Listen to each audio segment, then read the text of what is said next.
అరే ఏమైందిరా, తినే ప్లేట్లో చెయ్యి కడిగేశావు? కొంతమంది చేసిన చేష్టలు చూస్తుంటే ప్రశాంతంగా తినాలనిపించట్లేదు డాడ్. రేయ్ రాజేష్,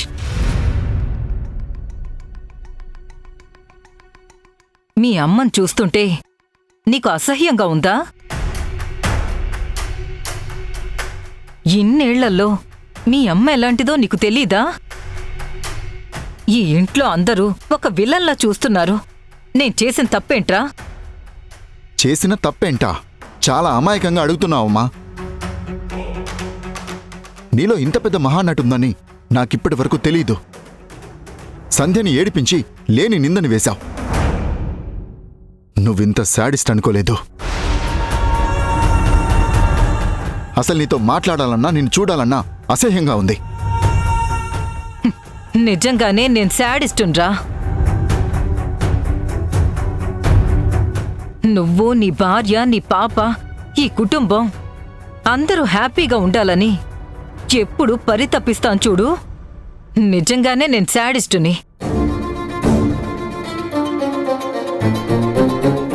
అసలు ఈ ఇంట్లో సంధ్యకున్న గౌరవంలో 1% అయినా నాకు నా మాటకుందా ఏంట్రా? నువ్వు నాతో మాట్లాడాలన్నా నన్ను చూడాలన్నా నీకు అసహ్యంగా ఉందా? మరి నీ భార్య సంధ్య కలిసి ఎంత అసహ్యమైన పనిచేశారో నీకు తెలుసా? వింటున్నావు కదమ్మా? నా కొడుకు నన్ను చీ కొడుతుంటే ఇంకా నన్ను మౌనంగా ఉండమంటావా? వాణి, ఏం మాట్లాడుతున్నావు? నిజమే మాట్లాడుతున్నాను. ఇప్పుడు కూడా నేను నోరు తెరవకపోతే మీ దృష్టిలో నేను విలన్గానే మిగిలిపోతాను. ఈ ఇంటి కోడలిగా వింధ్య ఏది అడిగితే అది ఇచ్చాను కదా.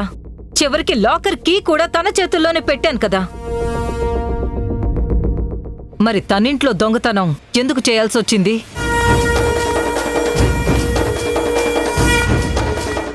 అంత డబ్బు దేనికోసం, ఎందుకోసమని నేను ఎంత అడిగినా నీ భార్య సమాధానం చెప్పదు. పోనీ 5 లక్షలే కదా అని చూసి చూడనట్టు వదిలేమంటావా? ఇదంతా చూస్తుంటే ఒక తల్లి కొడుకు కథ గుర్తుకొస్తుంది. ఒక కొడుకు గుడ్డు దొంగతనం చేస్తే తల్లి పోనీలే అని వాడికి ఆమ్లెట్ వేసి పెట్టిందంట. ఆ తర్వాత కోడి తెచ్చాడు, సరేలే అని వండి పెట్టింది. ఆ తర్వాత మేకం తెచ్చాడు. అప్పటికి అమ్మ మందలించలేకపోయింది. చివరికి తన కొడుకు బ్యాంకు దొంగతనం చేసి పోలీసులకి పట్టుబడ్డ తర్వాత, అయ్యో గుడ్డు దగ్గరే నేను మందలించుంటే నా కొడుక్కి ఈ పరిస్థితి వచ్చేది కాదే అని ఆ తల్లి నెత్తి నోరు కొట్టుకుని ఏడ్చిందంట. రేపటి రోజున మన ఇంట్లో జరగబోయేది కూడా ఇదే.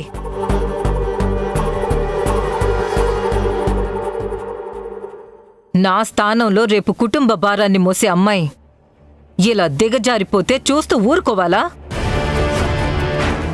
ఈ కుటుంబ గౌరవాన్ని కాపాడుకోవద్దా? ఇంట్లో ఉన్న సమస్యని సాల్వ్ చేయొద్దా? 100% ఇది సంధ్య ప్రమేయంతోనే జరిగింది. కానీ వింధ్య మాత్రం ఒప్పుకోదు.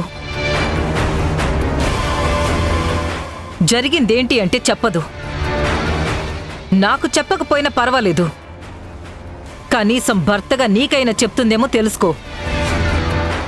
సింపుల్గా మాట జారడం చాలా ఈజీ.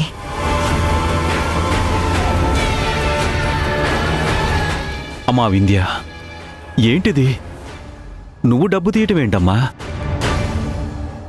అసలు అంత డబ్బు నీకెందుకమ్మా?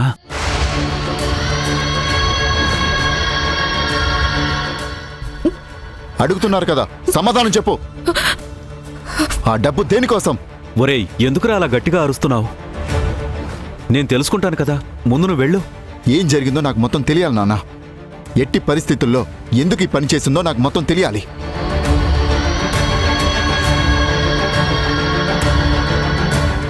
ఏంటమ్మా ఇది? అంతగా అవసరం ఉంటే నన్నైనా అడగొచ్చు కదా. అసలు ఏంటిదంతా? మావయ్య గారు, నా వల్ల సంధ్య బలైపోయింది. మీకు నేను అన్ని విషయాలు చెప్పుకోలేను. దయచేసి నా ప్రాబ్లంని సాల్వ్ చేయండి ప్లీజ్.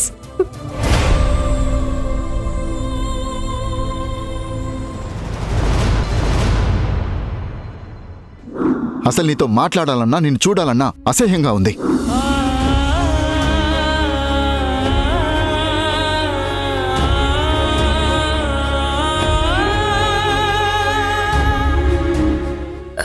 అత్తయ్య,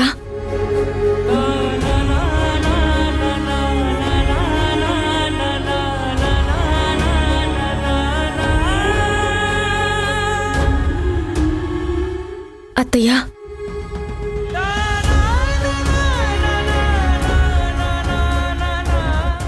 నేను దొంగతనం చేసిన మాట నిజమే, కానీ దానికి సంధ్యకి ఏ సంబంధం లేదు.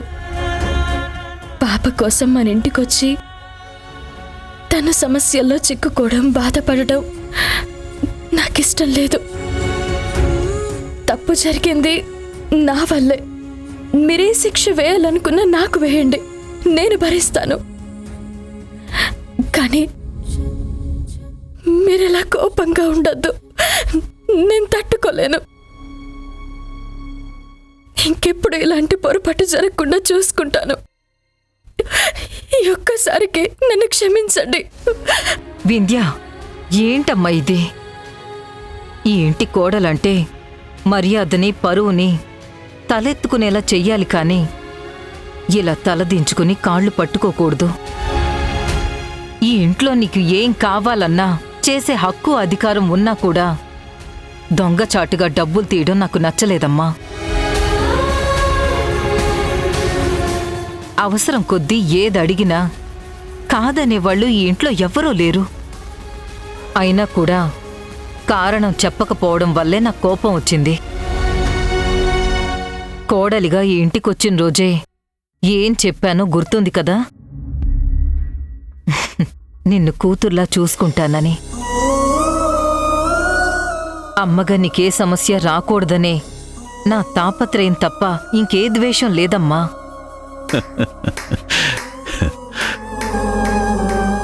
టైంకి ఇంట్లో గుమ్మడికాయలు లేవు కాని లేదంటే మీ ఇద్దరి ప్రేమకి దిష్టి తీసి అవతల పడేసేవాణ్ణి. కోడల మీద అత్తకి నమ్మకం ఉంది, అత్త మీద కోడలికి గౌరవం ఉంది. ఒకరినొకరు అర్థం చేసుకుంటే సరిపోయేదాన్ని మీరిద్దరూ సమస్య చేసుకున్నారు. అది కాదండి, ఆ దొంగతనం. ఇంకేం చెప్పొద్దు. మీ అత్తా కోడళ్ల గొడవ వల్ల ఉదయం సరిగ్గా టిఫిన్ చేయలేదు. కడుపులో ఎలకలు పరిగెడుతున్నాయి. ఇప్పటికైనా కరుణించండి. 2 నిమిషాలు మావయ్య, నేను అన్ని రెడీ చేస్తాను. హ్మ్. అత్తయ్య, మీరు రండి. ఉమ్.